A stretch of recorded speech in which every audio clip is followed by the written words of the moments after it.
اللهم لك الحمد كما أنت أهله فصل على محمد كما أنت أهله وفعل بنا ما أنت أهله فإنك أنت أهل التقوى وأهل المغفرة. اللهم صل على محمد كما تحب وترضى له. اللهم صل على محمد وآل محمد. آپ اپنے گھروں سے تشریف لائے، بہت قربانی اور مجاہدے کے ساتھ، اپنی جیب سے کرایہ، مال، جان، وقت لگایا، بہت سچے جذبوں کے ساتھ. کیا خیال ہے ہم نے کتنا سرمایہ دیا حضور کے گھرانے کو؟ ایک سوال ہے. چھوٹے سے چھوٹا آدمی جو ریڑی اور روزی کرتا ہے اور ٹھیلا لگاتا ہے، وہ بھی شام کو اپنی آمدنی بیٹھ کے سوچتا ہے، لکھتا ہے ہم نے کتنا لگایا، ہم نے کتنا سرمایہ پایا، اور ان ہستیوں کو ہم نے کتنا دیا. ایک سوال ہے، کتنا دیا، ان کے لیے کتنا سرمایہ اکٹھا کیا. اور قیامت کے دن جب آمنا سامنا ہوگا حضور کے گھرانے سے، حضور کملی والے کے گھرانے سے، تو پھر آمنے سامنے میں ہم کیا دیں گے؟ اس کو سوچیں. اور یہ صرف آج کا نہیں ہے، آج کا نہیں، یہ نظام پوری زندگی کا ہے، موت تک کا ہے. یہ روحانی رشتے ہیں ہمارے. جسمانی رشتے جسم کے ساتھ ختم ہو جاتے ہیں، جسمانی رشتے جسم کے ساتھ ختم ہو جاتے ہیں، اور روحانی رشتے روح کے ساتھ ہمیشہ رہتے ہیں. کیا خیال ہے؟ پھر سنیے، جسمانی رشتے جسم کے ساتھ ختم ہو جاتے ہیں، جسم گیا، جسمانی رشتے گئے، لیکن روحانی رشتے روح کے ساتھ ہمیشہ تابندہ رہتے ہیں، پرتاثیر رہتے ہیں، جکڑے اور بندھے رہتے ہیں. ان ہستیوں کے ساتھ ہمارا روحانی رشتہ ہے، حضور کے گھرانے کے ساتھ. اور حضور کے گھرانے میں حضور کی بیویاں، حضور کی بیٹیاں، حضور کے بیٹے، حضور کے داماد اور نواسے اور نواسیاں، یہ حضور کا گھرانہ ہے. ان کے ساتھ ہمارا روحانی رشتہ ہے، قیامت تک بندھا رہے گا. عقیدتوں کا سامان، محبتوں کا سامان، ان کے احترام کا نظام، ان کی ایک عقیدتیں اور احترام دلوں میں، زبانوں میں، قلم میں. ہمیں ہمیشہ یہ چیز سوچنی ہوگی. اپنوں کو بھول جائیں گے تو پھر غیر آئیں گے. اور غیر کون ہیں؟ غیر اندر، دل کے اندر شیطانی قوتیں ہیں. پھر غیر ہماری شیطانی قوتوں کو آ کے ہمارے اوپر قبضہ کر لیں گے. ان چیزوں کا، اس نظام کا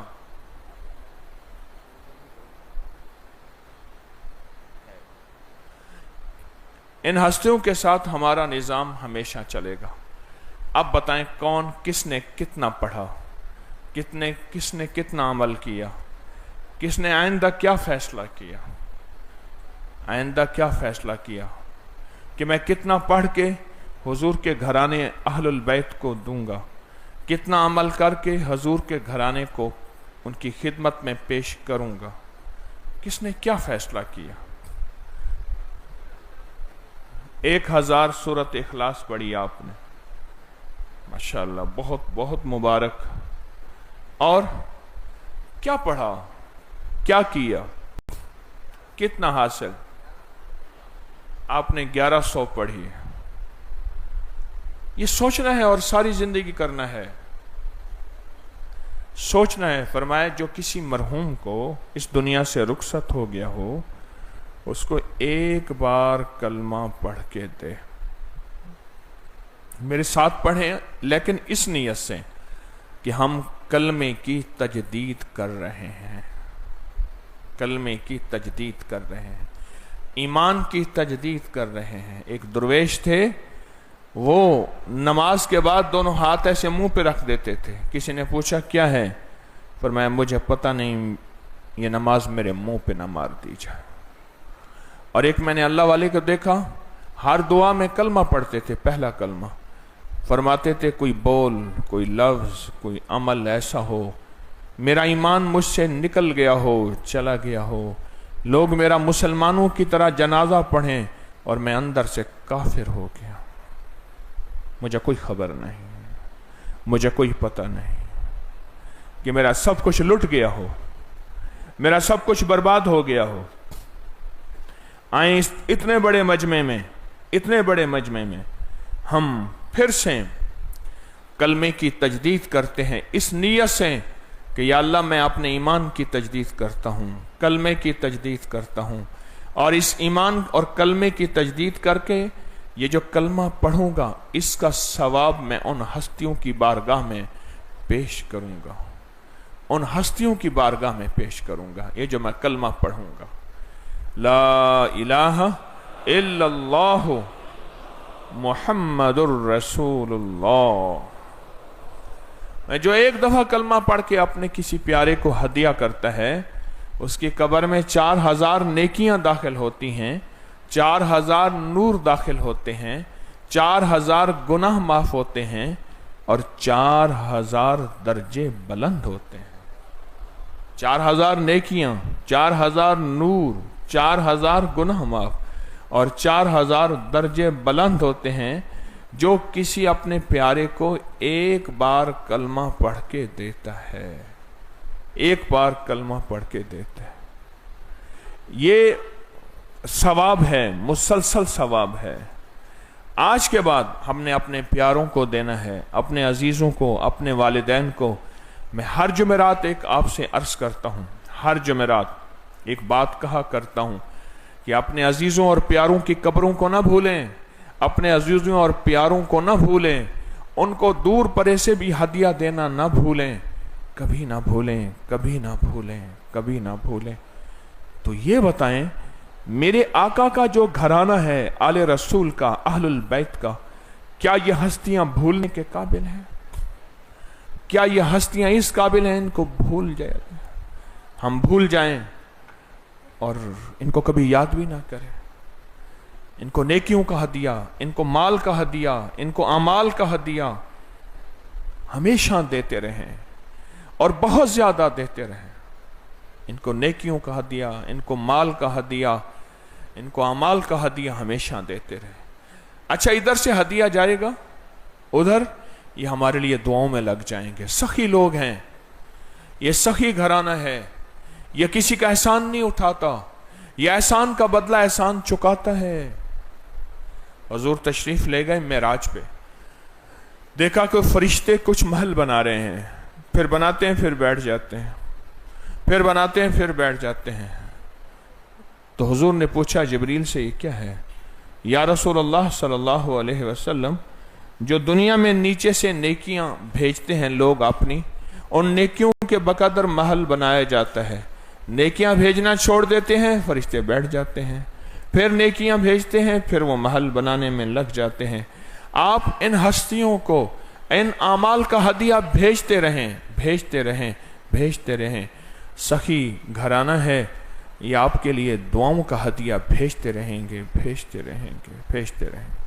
اور یاد رکھیے گا اپنے پیچھے سے کسی کی دعا نہ ہٹانا۔ کہتے ہیں اس کے پیچھے کسی کی دعا ہے، کوئی دعا اس کے پیچھے ہے، یا کسی کو دیکھا کہ برباد ہو گیا، کسی کی بد دعا لگی ہے، یا اس سے کوئی دعا ہٹ گئی ہے۔ اپنی زندگیوں میں دعاؤں کا ہدیہ نہ ہٹائیں۔ یہ وہ ہستیاں ہیں جو ہماری دعائیں، ہم ان کی دعاؤں کے محتاج ہیں، ہم ان کی دعاؤں کے محتاج ہیں۔ تو دعاؤں کے لیے دروازہ کھٹکھٹاتے رہیں، دروازہ کھٹکھٹاتے رہیں۔ ان کی دعائیں تیر کی طرح اور ان کی بد دعائیں بھی تیر کی طرح۔ رات میں نے آپ کو کچھ بد دعاؤں کے واقعات سنوائے ہیں آل رسول کے۔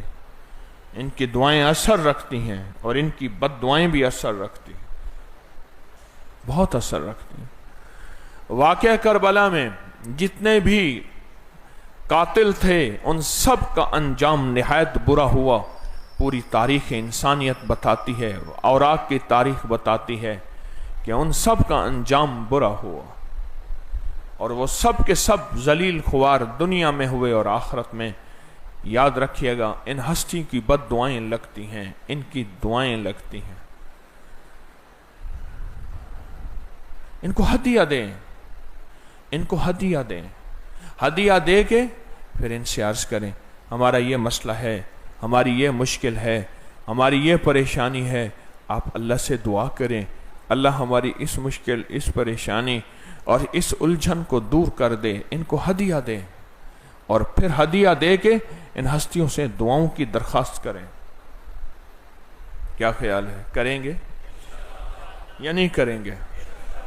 اور آج اپنے سبق کو پھر دہرائیں گے کہ پورے واقعہ کربلا کا نچوڑ یہ ہے کہ مردوں نے حق اور صبر نہ چھوڑا، عورتوں نے حیا اور پردہ نہ چھوڑا.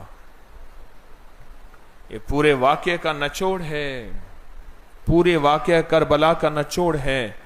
اور ساری زندگی یہ واقعہ ہماری زندگی میں رہے گا، اور ساری زندگی ہمیں یہ ہماری نظروں میں رہے گا، ہماری سوچوں میں رہے گا، ہمارے جذبوں میں رہے گا ساری زندگی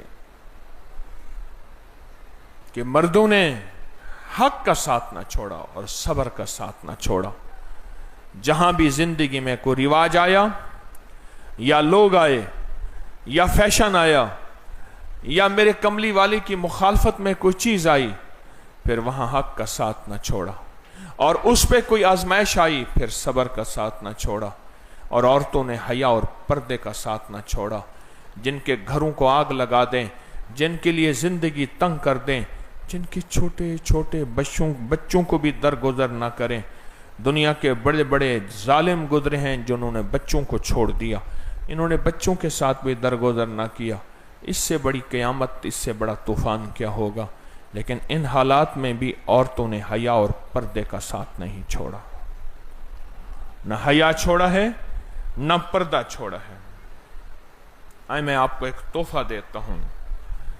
فرمایا کہ حضور کے گھرانے کون؟ فرمایا کہ آل علی، آل عقیل، آل جعفر، آل عباس حضور کا گھرانہ ہے. اور ابن عمر فرماتے ہیں صدیق اکبر رضی اللہ تعالی عنہ نے فرمایا کہ محمد صلی اللہ علیہ وسلم کے گھرانے کے بارے میں حضور کی نسبت کا خیال رکھنا. نصیحت فرمائی کہ حضور کے گھرانے کے بارے میں حضور کی نسبت کا خیال رکھنا، کہ رسول اللہ صلی اللہ تعالی علیہ وسلم کی نسبت ہے، اور اس نسبت کا خیال رکھنا کہ اس نسبت کو کہیں ضائع نہ کر بیٹھنا. ابن عباس فرماتے ہیں رسول اللہ صلی اللہ علیہ وسلم کی مجلس میں حضرت ابو بکر بیٹھنے کی خاص جگہ تھی. وہاں وہ صرف حضور ابو بکر ہی بیٹھتے تھے، وہ صرف حضرت عباس کے لیے اٹھا کرتے تھے. حضرت عباس کے اس اکرام سے حضور کو خوشی ہوتی تھی. حضور کے چچا جب مجلس میں آتے تو صدیق اکبر رضی اللہ تعالی اپنی جگہ سے اٹھتے ان کے احترام کے لیے. تو حضور کو اس احترام میں خوشی ہوئی. ایک دن حضرت عباس سامنے سے آئے، حضرت ابوبکر اپنی جگہ سے ہٹ گئے. حضور نے ان سے فرمایا تمہیں کیا ہوا؟ انہوں نے کہا یا رسول اللہ آپ کے چچا سامنے سے آ رہے ہیں. حضور نے فرمایا، حضور نے حضرت عباس کی طرف دیکھا اور مسکراتے ہوئے فرمایا حضرت ابوبکر کی طرف متوجہ ہو کے یہ عباس سامنے سے آ رہے ہیں، انہوں نے سفید کپڑے پہنے ہوئے ہیں، ان کی سفید کپڑے پہنے ہوئے ہیں. اللہ اکبر، اللہ اکبر. حضرت عباس پہنچ گئے. انہوں نے کہا یا رسول اللہ آپ نے ابوبکر کو کچھ فرمایا؟ فرمایا ہاں میں نے ان کو خیر کی بات کہی ہے. حضرت عباس فرمانے لگے میرے ماں باپ آپ پر قربان ہوں، آپ آرام سکوت فرمائیں، آپ بیٹھیں اور آپ ہمیشہ خیر کی بات ہی کریں گے. اور پھر آپ نے حضرت جعفر بن عبداللہ جو کہ صحابی ہیں، کہ حضرت جعفر بن محمد رحمت اللہ علیہ کے دادا جو کہ صحابی ہیں، فرماتے ہیں جب رسول اللہ صلی اللہ علیہ وسلم کی مجلس تشریف فرما ہوتے تو حضرت ابوبکر حضور کے دائیں طرف، حضرت عمر حضور کے بائیں طرف، حضرت عثمان سامنے بیٹھتے اور عثمان حضور کی راز کی باتیں لکھا کرتے تھے